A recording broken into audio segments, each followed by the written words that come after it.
Hi friends, మీకు కనుక ఈ వీడియో నచ్చినట్లయితే తప్పకుండా లైక్ చేయండి.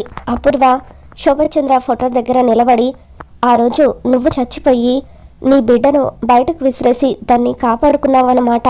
అంటే నేను చంపాలనుకున్న ఆ భూమి నీ కూతురా, అందుకే దాని దగ్గర నీ కాళ్ళ గజ్జలు శాలువా దొరికాయా అని చెప్పి, అలా ఇన్ని సంవత్సరాల తర్వాత నీ బిడ్డ ఈ ఇంటికి వస్తే మరి మహారాణిలాగా బతుకుతున్న నా పరిస్థితి, నా కూతురి పరిస్థితి ఏంటి? కోట్ల ఆస్తికి నా కూతురే ఏకైక వారసురాలిగా మిగిలిపోవాలని అనుకున్నాను. ఇప్పుడు కనుక భూమి తన కన్న బిడ్డ అని తెలిస్తే బావ ఖచ్చితంగా ఆస్తి అంతా కూడా దాని చేతిలోనే పెడతాడు. ఎందుకంటే నువ్వంటే బావకు అంత ఇష్టం. భూమి నీ కూతురని తెలిస్తే బావ ఖచ్చితంగా పూర్తిగా నన్ను, నా బిడ్డను పక్కన పెట్టేస్తాడు. మా ఇద్దరికి అన్యాయం జరుగుతుంది. నేను బావని పెళ్లి చేసుకుందే ఆస్తి కోసం. అటువంటి ఆస్తి నాకు, నా బిడ్డకు దక్కదంటే నేనెందుకు చూస్తూ ఊరుకుంటాను? నిన్ను చంపినట్టే నీ బిడ్డను కూడా చంపి నీ దగ్గరికే పంపించేస్తాను అని చెప్పి, నా దారికి ఎవరు అడ్డొచ్చినా సరే వాళ్ళందరి అడ్డు తొలగించుకుంటాను అని అపూర్వ శోభచంద్ర ఫోటోతో మాట్లాడుతూ ఉంటుంది. మరో పక్క గగన్ ఇంట్లో గగన్ టిఫిన్ చేస్తూ ఉంటే శారద గగన్కి వడ్డిస్తూ ఉంటుంది. అమ్మ భూమి, నువ్వు కూడా కూర్చోమ్మా అని చెప్పి శారద అంటూ ఉంటే, పర్వాలేదాంటి అని భూమి అంటూ ఉంటుంది. ఇప్పటికే లేట్ అయింది, కూర్చోమ్మా నీకు కూడా వడ్డిస్తాను అని చెప్పి అలా బలవంతంగా గగన్ పక్కన భూమిని కూర్చోబెట్టి శారద వడ్డిస్తూ ఉంటుంది. ఇక గగన్ పక్కన కూర్చొని టిఫిన్ చేస్తున్న భూమి గగన్ వైపు చూస్తూ ఎంతగానో మురిసిపోతూ ఉంటుంది. ఇక ఇంతలో భూమి గదిలో ఉన్న నాగు ఫోన్ రింగ్ అవుతూ ఉంటుంది. శరత్చంద్ర భూమికి ఫోన్ చేస్తూ ఉంటాడు. భూమి పరిగెత్తుకుంటూ తన గదిలోకి వెళ్తూ ఉంటుంది. అప్పుడు గగన్ భూమితో, నువ్వు ఫోన్ ఎప్పటి నుండి వాడుతున్నావు అని చెప్పి అంటూ ఉంటాడు. దాంతో భూమి, అంటే ఈ ఫోన్ తెలిసిన వాళ్ళది, వాళ్ళు అనుకోకుండా నన్ను కలిసినప్పుడు మర్చిపోయారు అని భూమి అంటూ ఉంటుంది. అప్పుడు గగన్, వేరే వాళ్ళ ఫోన్ వాడుకునే బదులు నువ్వే ఒక కొత్త ఫోన్ కొనుక్కోవచ్చు కదా, నీకు జీతం సరిపోవట్లేదంటే చెప్పు, ఇంకా శాలరీ పెంచుతాను, ఒక కొత్త ఫోన్ కొనుక్కుందు కానీ అని చెప్పి గగన్ అంటూ ఉంటాడు. పర్వాలేదు, ఇప్పుడు నాకు ఇచ్చే జీతం సరిపోతుంది, ఫోన్ అవసరం అనిపిస్తే నేనే కొనుక్కుంటాను అని చెప్పి భూమి అంటూ ఉంటుంది. సరే అమ్మా, నాకు ఇక ఆఫీస్కి టైం అవుతుంది, నేను వెళ్తాను అని గగన్ వెళ్ళిపోగానే భూమి శరత్చంద్ర కాల్ని లిఫ్ట్ చేస్తుంది. అమ్మ, నేను శరత్చంద్రని అని శరత్చంద్ర అనగానే, చెప్పండి అని చెప్పి భూమి ఎంతగానో ఆనందపడిపోతూ ఉంటుంది.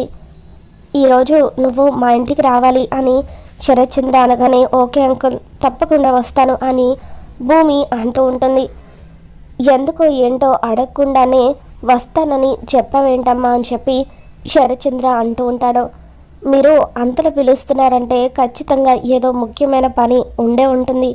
అది కాకుండా అది కూడా నా ఇల్లు లాంటిదే కదా, నా ఇంటికి నేను రావడానికి ఎందుకు ఆలోచించాలి అని భూమి అంటూ ఉంటే, అవునమ్మా, నువ్వు చెప్పేది నిజమే, ఇది కూడా నీ ఇల్లు లాంటిదే, నువ్వు త్వరగా వచ్చేసేయ్ అని శరత్చంద్ర అనగానే, ఇప్పుడే వస్తాను అంకుల్ అని చెప్పి భూమి ఫోన్ పెట్టేసి టిఫిన్ కూడా సరిగ్గా చేయకుండానే శరత్చంద్ర ఇంటికి పరుగున వస్తూ ఉంటుంది.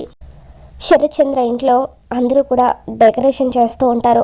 సంగీత్ ఫంక్షన్ కావడంతో చెర్రీ, బిందు, ఇందు వీళ్ళంతా కలిసి డెకరేషన్ చేస్తూ ఉంటారు.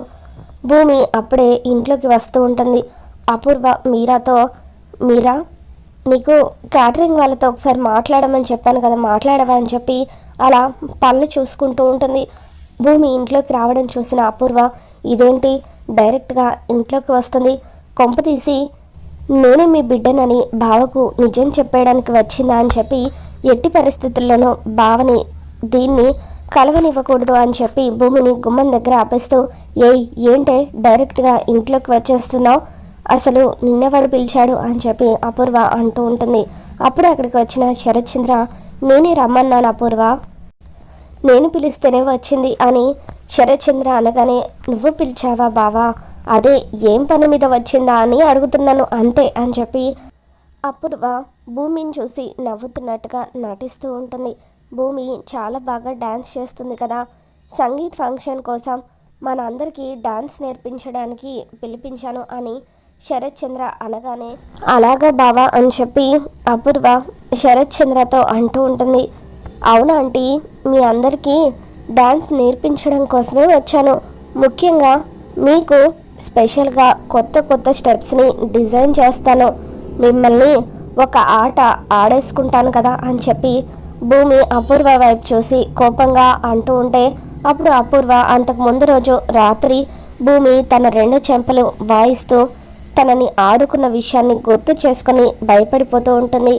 అంకుల్, నేను వచ్చేసాను కదా, ఇక అంతా నేను చూసుకుంటాను అని భూమి అంటూ ఉంటే, అయితే ఇకపై రోజంతా డ్యాన్సే అన్నమాట అని చెప్పి చెర్రీ అంటూ ఉంటాడు. దాంతో అపూర్వ చెర్రీ వైపు కోపంగా చూస్తూ ఉంటుంది. ఆ తర్వాత శరత్ చంద్ర, అమ్మ నక్షత్ర, భూమి మీ అందరికీ కూడా డ్యాన్స్ నేర్పిస్తుంది. సంగీత్ ఫంక్షన్లో మీరు డ్యాన్స్ అదరగొట్టేయాలి అని చెప్పి అంటూ ఉంటాడు. అలాగే నాన్న అని చెప్పి నక్షత్ర కూడా అంటూ ఉంటుంది. తర్వాత కృష్ణప్రసాద్ భూమిని చూసి, ఆ రోజు ఈ అమ్మాయి నాతో గుడిలో మాట్లాడిన అమ్మాయి కదా, తను శారద వాళ్ళ ఇంట్లోనే ఉంటుంది కదా అని చెప్పి గుర్తు చేసుకుంటాడు. భూమి ఒంటరిగా ఉన్నప్పుడు కృష్ణప్రసాద్ భూమి దగ్గరికి వచ్చి తనతో మాట్లాడుతూ ఉంటాడు. అమ్మ భూమి, ఆ రోజు గుడిలో నాతో మాట్లాడింది నువ్వే కదా, శారద వాళ్ళ ఇంట్లో ఉండేది నువ్వే కదా అని చెప్పి అంటూ ఉంటే, అవును అంకుల్ నేనే అని చెప్పి భూమి అంటూ ఉంటుంది. ఇక అప్పుడు కృష్ణప్రసాద్, శారద ఎలా ఉందమ్మా, నా గురించి కనీసం తను ఒక్కసారైనా తలుచుకుంటుందా అని చెప్పి కృష్ణప్రసాద్ అడుగుతూ ఉంటాడు. అయ్యో అంకుల్, తలుచుకోవడం ఏంటి అంకుల్, అసలు ఆంటీ మీ గురించి ఆలోచించని రోజే లేదు. ఆంటీకి మీరంటే ప్రాణం. పైకి మీతో మాట్లాడడం ఇష్టం లేనట్టు, కోపంగా ఉన్నట్టు నటిస్తారు, కానీ ఆంటీ ప్రతిరోజు కూడా మిమ్మల్ని తలుచుకుంటూనే ఉంటుంది. అంత ప్రాణంగా ప్రేమించే మిమ్మల్ని ఆ దేవుడు ఎందుకు ఇలా విడదీశాడో తెలియడం లేదు అని చెప్పి భూమి కూడా ఎంతగానో బాధపడిపోతూ ఉంటుంది. నాకు తెలుసమ్మా, నా శారదకు నేనంటే ప్రాణం. నేను దూరం అయ్యి ఇన్ని సంవత్సరాలు అవుతున్నా సరే తనకు నా మీదున్న ప్రేమ కొంచెం కూడా తగ్గలేదు అని చెప్పి కృష్ణప్రసాద్ కూడా బాధపడుతూ ఉంటాడు. ఇంతకీ నువ్వు ఇక్కడికి వచ్చే విషయం వాళ్ళకు తెలుసా అని చెప్పి కృష్ణప్రసాద్ అడగడంతో, లేదంకుల్, వాళ్ళకు నేను ఇక్కడికి వచ్చే విషయం చెప్పలేదు అని భూమి అంటూ ఉంటుంది. ఆ రోజు నీ వాళ్ళ కోసం వెతుకుతున్నావు కదా, నీ వాళ్ళెవరో తెలిసిందా అని కృష్ణప్రసాద్ అడుగుతూ ఉంటాడు. దాంతో భూమి, తెలిసిందండి, నా కన్న తల్లి మరెవరో కాదు, శోభచంద్ర అని చెప్పి ఆ రోజు మీరు ఫ్యాక్టరీని తగలబెట్టిన తర్వాత అమ్మ చనిపోతూ కిటికీలో నుండి నన్ను బయటకు విసిరేసింది. ఈ మధ్య ఈ విషయం నాకు తెలిసింది, కానీ నాన్నకు ఆ విషయం చెబుదామంటే సాక్ష్యం చెప్పే వ్యక్తి ప్రస్తుతం హాస్పిటల్లో కోమాలో ఉన్నాడు. అతను కోమాల నుండి బయటకు వస్తే తప్ప నేనే ఆయన కూతురునన్న నిజాన్ని నాన్నకు నేను నిరూపించలేను అని చెప్పి భూమి అంటూ ఉంటుంది. ఇక దాంతో కృష్ణప్రసాద్ ఎంతగానో ఎమోషనల్ అవుతూ ఉంటాడు. నువ్వు నా చెల్లెలు శోభచంద్ర కూతురువా తల్లి అని చెప్పి అలా కృష్ణప్రసాద్ ఎమోషనల్ అవుతూ ఉంటే, అప్పుడు భూమి, అమ్మ మీకు బాగా తెలుసా అంకుల్ అని చెప్పి శోభచంద్ర గురించి భూమి అడుగుతూ ఉంటుంది. దాంతో కృష్ణప్రసాద్, తెలియడం ఏంటమ్మా, తోడబుట్టకపోయినా కూడా సొంత చెల్లిలాగా నన్ను అన్నయ్య అన్నయ్య అంటూ ఆప్యాయంగా పిలిచేది. ఎప్పుడు నేను కష్టాల్లో ఉన్నా కూడా అడక్క ముందే డబ్బులిచ్చి సాయం చేసేది. అంత గొప్ప మనసున్న నా చెల్లెల్ని నేనే పొట్టన పెట్టుకున్నాను అని చెప్పి కృష్ణప్రసాద్ ఏడుస్తూ ఉంటాడు. అంకుల్, మీరు ఏడవకండి, అమ్మ చనిపోవడానికి మీకు ఎటువంటి సంబంధం లేదు. ఇదంతా ఆ అపూర్వ కుట్ర వల్లే జరిగింది. ఆ రోజు మీరు గుడిలో చెబుతున్నప్పుడు అంతా కూడా నేను విన్నాను. అమ్మ లోపలున్న విషయం తెలియక మీరు ఫ్యాక్టరీని తగలబెట్టారు, అంతేకాని ఇందులో మీ తప్పేమీ లేదంకుల్. త్వరలోనే ఆ అపూర్వ కుట్రను నాన్న ముందు బయట పెట్టి తీరుతాను అని చెప్పి అలా భూమి కృష్ణప్రసాద్కి చెబుతూ ఉంటుంది. నా చెల్లెలు శోభచంద్రకు తన బిడ్డకు అన్యాయం చేశానని నేను ఇన్ని రోజులు ఎంతగానో బాధపడ్డాను, నరకం అనుభవించాను.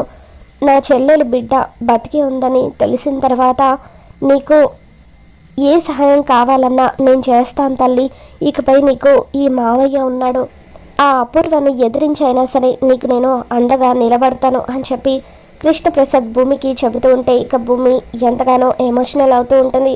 అలా కృష్ణప్రసాద్ భూమి ఇద్దరు మాట్లాడుకోవడం చూసిన అపూర్వ, ఇదేంటి వీళ్ళిద్దరూ మాట్లాడేసుకుంటున్నారు, కొంప తీసి ఇదే శోభచంద్ర కూతురు అన్న విషయం ఆ కృష్ణప్రసాద్కి చెప్పేసి ఉంటుందా? అదే గనక జరిగితే కృష్ణప్రసాద్ శోభచంద్ర విషయంలో నేను చేసిన కుట్ర గురించి బావ ముందు ఓపెన్ అయిపోతాడు. ఎట్టి పరిస్థితుల్లోనూ అలా జరగకూడదు అని చెప్పి అలా కంగారు పడిపోతూ ఉంటుంది.